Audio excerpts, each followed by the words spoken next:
Well, what do you know? UNLV unveiled its new basketball offices today. The new shrine deserves nothing less than the first-class Robin Leach treatment. Here's our version of Lifestyles of the Rich and Famous.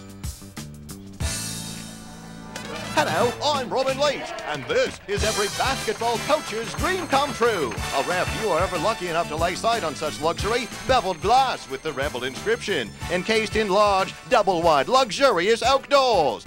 Once inside the shrine, all the smell of leather is everywhere. Enough couches also to seat a small army.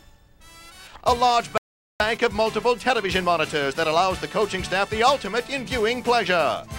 The entire enclave encased in a wall of fine cherry wood furniture. The only thing missing, champagne wishes and caviar dreams. All right, I'll admit it takes a lot to keep a straight face after this, but I cannot let the night go by without some comments on this, what we are calling the shrine that has been built to Rollie Massimino. Jim Bola and Jim Weaver over there. University officials defend their extravagance by saying the money, $350,000, was donated by Cy Red, which it was. Any money donated, though, to a public institution like UNLV becomes public money when it is donated. The university could have used that money for anything it wanted to, but it chose to build the shrine. Jim Weaver has a similar office. His includes a private shower. Now you wonder, what have Weaver and Rollie done in the short time they've been here to deserve the treatment reserved for royalty? Is this Rollie's reward for losing in the first round of the NIT? Massimino contends that his new office is going to help recruiting. Well, come on, Larry Johnson, Stacey Augmon, and Greg Anthony were pretty good players.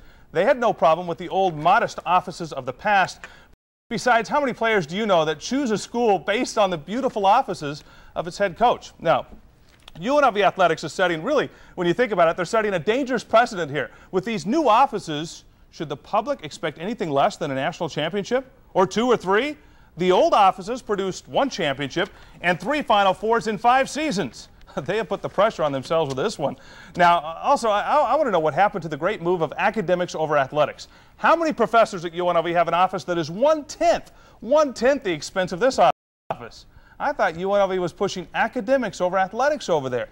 In a time when the university has begged for money from the state legislature, they're raising tuition for students and pleading for help from the public. They can build offices that would make Donald Trump jealous. Wouldn't this money be better served if it went towards, say, the student athletes, something like that? Like for scholarships, perhaps? Really, when you think about it, we laugh about it, joke about it a little bit here, but when you think about it, it's repulsive and sickening for a state-run institution to act like this. If they had a conscience, they would be embarrassed over this, but instead they flaunt it. Figure that one out, huh?